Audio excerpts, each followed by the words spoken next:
কয়লা বেচা কিনা সচ্ছলতা ছিল, এই এলাকায় কামাই হচ্ছে ভালো, শ্রমিকরা চলতে পারছে। কয়লা বন্ধ হয়ে গেল, পাথর আসা গেল, তারপরও শ্রমিকরা রীতিমতো কাজ কাম পাইছে, বেচা কিনা হয়েছে, ইম্পোর্টাররা ইম্পোর্ট ঠিক মতো করতে পারছে, কিনছে বেচছে। এখন আস্তে আস্তে আস্তে আস্তে এই সরকার পতন হওয়ার পর থেকে একদম মানে ব্যবসা বন্ধ, কিনতেও পারতেছে না, বেচতেও পারতেছে না।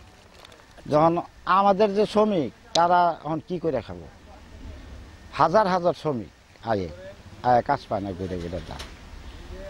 এখন আমার তো হাহাকার হাহাকার, আমরা এখন কি করবো, আমরা কোথায় যাব? এখন আমাদের কোনো ইনকাম বলতেই নাই।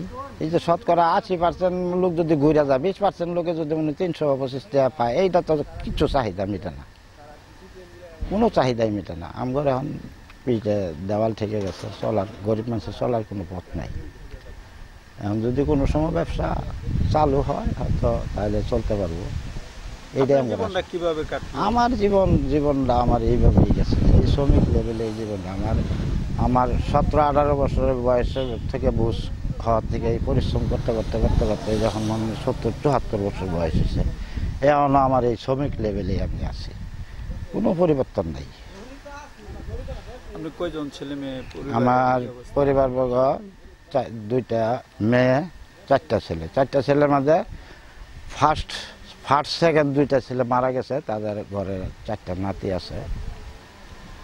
4টা নাতি রেখে মারা গেছে ছেলে, 2টা ছেলে, আর 2টা ছেলে আছে, একটা বিবাহের বাকি আছে, একটা বিবাহ করে, আর একটা মেয়েও বিবাহের বাকি আছে। এই অবস্থার মধ্যে আছি, থাকি বর্তমানে গুচ্ছ গ্রামের ঘরে।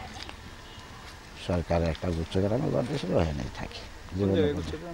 এটাই যে নাকুগাঁও বাজারে উল্টো পাশে। আপনার এমনি কোনো জায়গা জমি নাই? না, আমার কিচ্ছু জায়গা জমি না, আমরা একদম বাঁচতে হারার মতো। আমাদের 64 সনের আগে বাড়ি ছিল ভারতে, পাকিস্তান সরকার থাকতে ভারত সরকার উড়াই দিয়েছে, আর উড়াই দেওয়ার পরে আর জমিনের মুখ দেখতে পারিনি। জমিন যে কি জিনিস এটা আর দেখতে পারিনি। এই বিভিন্ন দেশে দেশে দেশে দেশে ঘুরে এখানে, বিশেষ করে এখানে বেশি দিন কাটাইলাম এই নাকুগাঁওয়ে।